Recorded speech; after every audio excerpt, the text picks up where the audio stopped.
সাভারে ৩ ফসলি জমির মাটি অবৈধভাবে কেটে ইটভাটায় বিক্রির অভিযোগে ও ফসলি জমি রক্ষায় অভিযান চালিয়েছে উপজেলা প্রশাসনের ভ্রাম্যমাণ আদালত। এ সময় মাটি কাটার ৩টি ভেকু গুঁড়িয়ে দেয় প্রশাসন এবং একটি জব্দ করা হয়। মঙ্গলবার দুপুরে সাভারে ভারতুকা ইউনিয়নের বড়চক এলাকায় এই অভিযান চালায় উপজেলা নির্বাহী ম্যাজিস্ট্রেট ও উপজেলা নির্বাহী কর্মকর্তা মোহাম্মদ আবু বকর সরকার।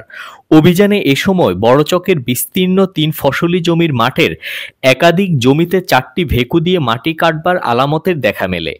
একাধিক ফসলি জমিতে ভেকু দিয়ে অবৈধভাবে মাটি কাটবার ফলে জমিগুলো এক একটি ২০ থেকে ৩০ ফিট গভীর গর্তে পরিণত হবার দেখা যায়। অভিযানকালে ঘটনাস্থলে ভেকু রেখে মাটি খেকোড়া পালিয়ে যাওয়ার কাউকে আটক না করা গেলেও ভেকু ৪টির মধ্যে একটিকে জব্দ এবং অবশিষ্ট ৩টিকে গুঁড়িয়ে দিয়েছে উপজেলা প্রশাসন। অভিযানকালে এ সময় ভারতুকা অঞ্চলের ৪টি অবৈধ টায়ার পুড়িয়ে তেল তৈরির কারখানা অভিযান চালানো হয়। এ সময় কারখানা ৪টিকে গুঁড়িয়ে দেওয়া হয়। সাভার উপজেলা নির্বাহী অফিসার ও নির্বাহী ম্যাজিস্ট্রেট মোহাম্মদ আবু বকর সরকার বলেন, ফসলি জমি রক্ষা ও ৩ ফসলি জমির মাটি কাটা বন্ধ এবং অপরাধীদের ধরতে অভিযান চালানো হলেও ঘটনাস্থলে গিয়ে আমরা ৪টি মাটি কাটবার ভেকু পাই। আমাদের উপস্থিতি টের পেয়ে মাটি খেকোড়া পালিয়ে যায়। তবে আমরা ৩ ভেকু গুঁড়িয়ে দিয়েছি এবং একটি ভেকু জব্দ করি।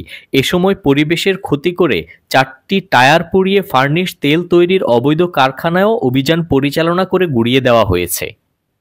আপনারা দেখছেন দৈনিক কর্ণকণ্ঠ, সবার কথা বলে।